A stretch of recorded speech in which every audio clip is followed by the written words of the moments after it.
اور باغ میں جب میں گیا سب طوطیاں تھی خوش نوا، کہتی تھی نعت مصطفیٰ بلغ العلا بکمالہ، اور قمریاں بھی تھی اپنے ذوق میں، ڈالی تھی گردن طوق میں، کہتی تھی اپنے ذوق میں کشفت دجا بجمالہ، اور بلبل تھی بو ببو لے لے کے ہر ہر گل کی بو، کرتی تھی باہم گفتگو حسنت جمیع خصالہ، اور چڑیوں کے سن کر یہ چہ چہیں بلا انسان کیوں چھپ رہے، لازم ہے اس پر کہ یوں کہے صلو علیہ وآلہ۔ آج بھی ہو اگر ابراہیم سا ایمان پیدا، آج بھی ہو اگر ابراہیم سا ایمان پیدا، تو آنکھ کر سکتی ہے انداز گلستان پیدا۔ میرے واجب الاحترام قابل سے احترام دوستوں، ساتھیوں، بزرگوں،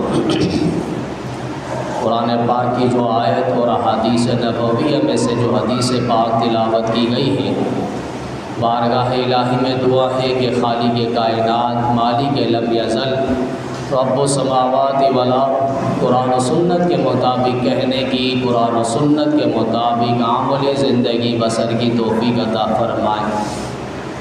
وقت انتہائی مختصر ہے، اور مختصر بھی تقریباً لوڈ شیڈنگ کی وجہ سے، اور ایک جنتی شخص ہے اور جنتی افراد ہیں یہ لوگ، جو لوگ لوڈ شیڈنگ کرنے والے اور بجلیاں بند کرنے والے ہیں، جنہیں مذہبی مسلمانوں کے تہوار کا دن کا معلوم نہیں۔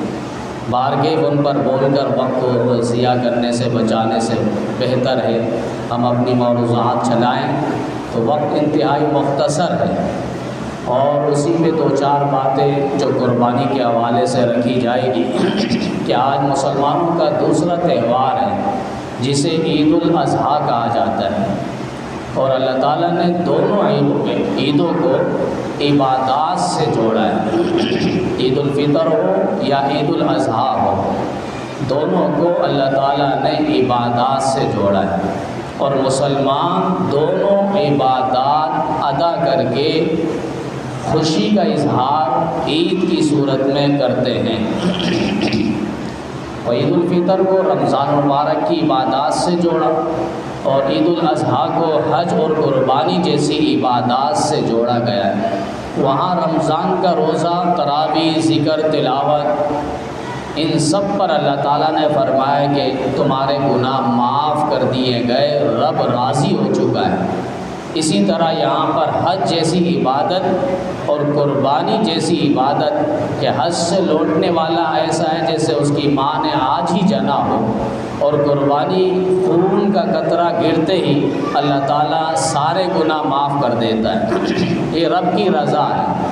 تو دونوں عبادات، ان سے پتہ چلتا ہے تمہاری خوشیاں، اللہ تعالیٰ نے جو دونوں عیدوں کو عبادات سے جوڑا ہے، اس سے پتہ چلتا ہے تمہاری مرضی، تمہاری چاہت، تمہاری عبادت، تمہاری خوشی وہ اپنے رب کو راضی کرنے میں اور نفس کی خواہشات کی قربانی دینے میں، اور یہی فلسفہ قربانی ہے۔ حضرت ابراہیم علیہ السلام کی قربانی اور آزمائش تو دیکھیں، وَإِذِ ابْتَلَىٰ إِبْرَاهِيمَ رَبُّهُ بِكَلِمَاتٍ فَأَتَمَّهُنَّ، یہاں پر دیکھیں ابراہیم علیہ السلام اپنے والد سے گفتگو کر رہے ہیں، پھر نمرود مردود سے مناظرہ، بحث و مباحثہ ہو رہا ہے، پھر وہاں سے چل کے والد دھمکی دے رہا ہے اگر باز نہ آئے تو اے ابراہیم تمہیں ہم یہاں سے جلا وطن کر دیں گے یا پھر تمہیں سنسار کر دیں گے۔ ابراہیم علیہ السلام قربانی دے رہے، اپنے گھر بار، آباء و اجداد کو، اپنے وطن کو خیر آباد کر کے یہاں سے چل بسے۔ پھر نار نمرود میں گرایا گیا، ابراہیم علیہ السلام نار نمرود پہ، نمرود کی جو جلائی ہوئی آنکھ تھی اس پر 40 دن کے عرصے تک وہ ٹھہرے رہے۔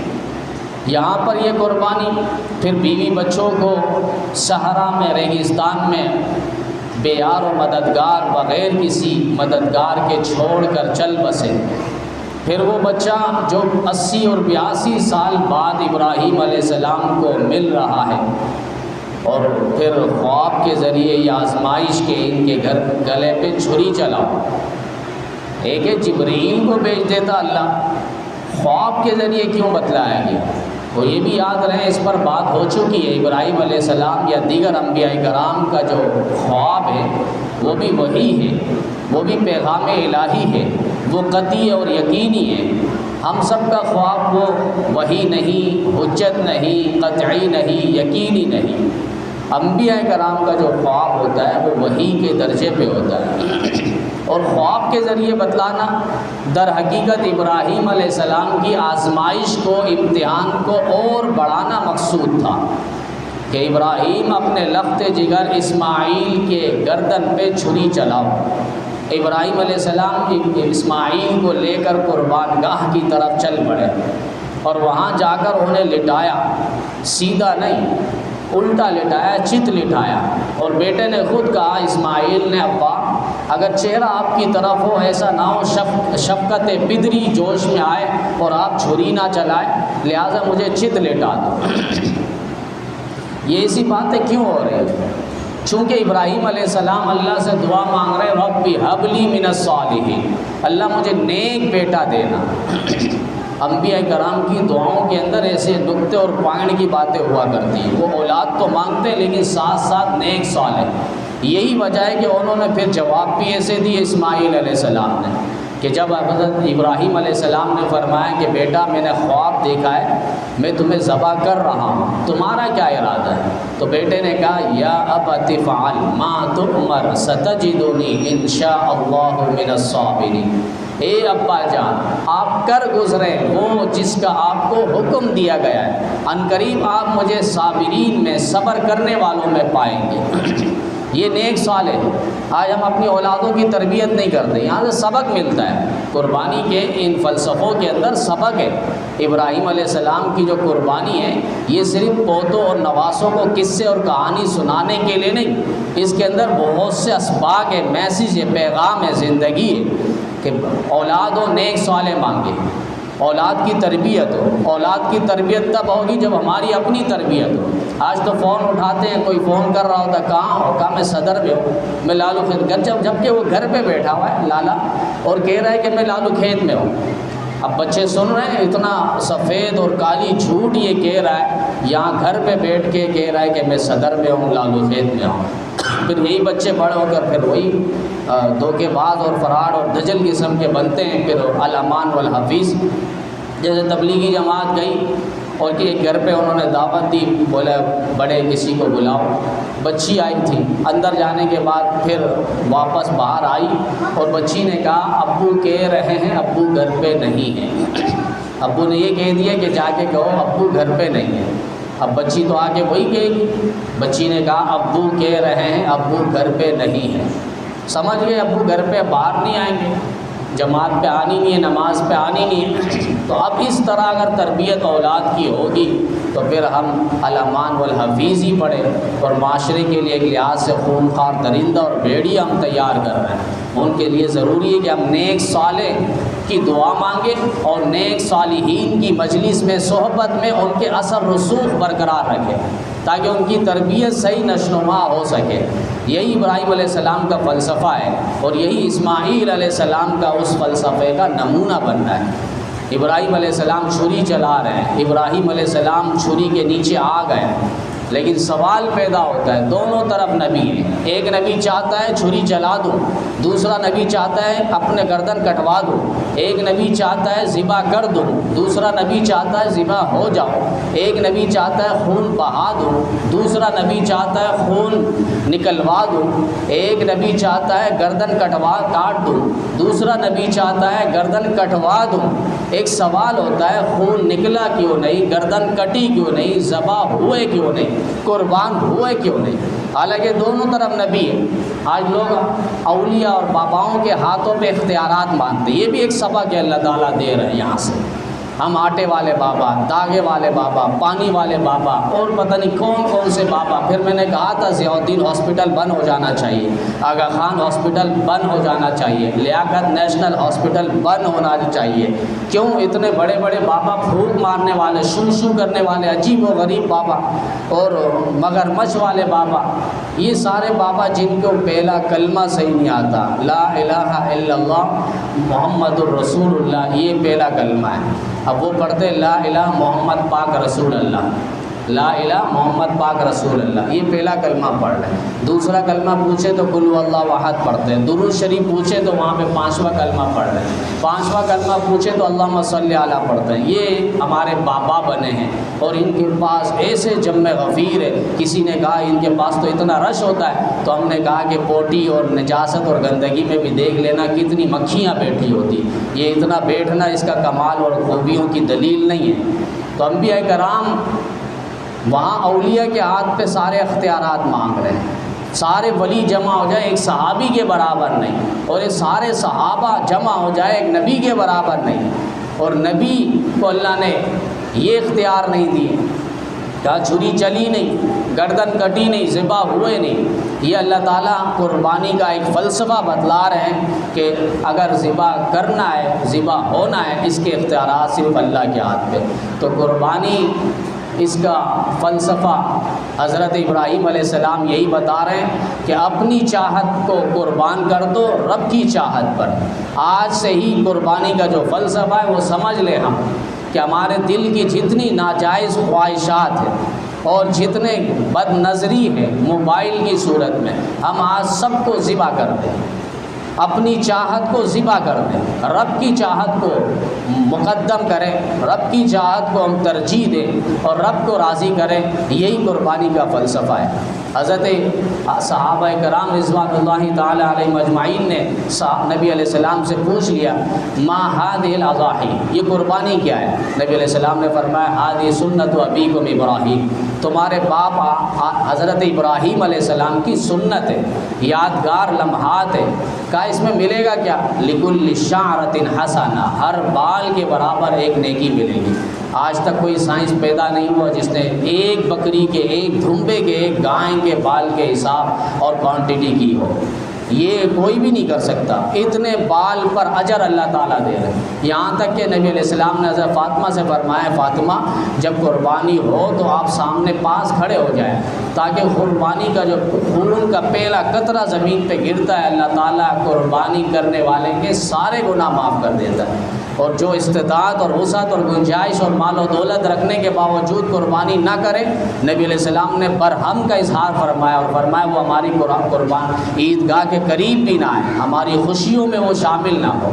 تو عید کی قربانی اور عید کے لمحات، اس پہ ہم اپنوں کو بھی اور اپنے پیاروں کو، دوستوں کو، محلوں کو، غریبوں کو، یتیموں کو، محتاجوں کو، لاغروں کو بھی خاص طور پہ مد نظر رکھیں.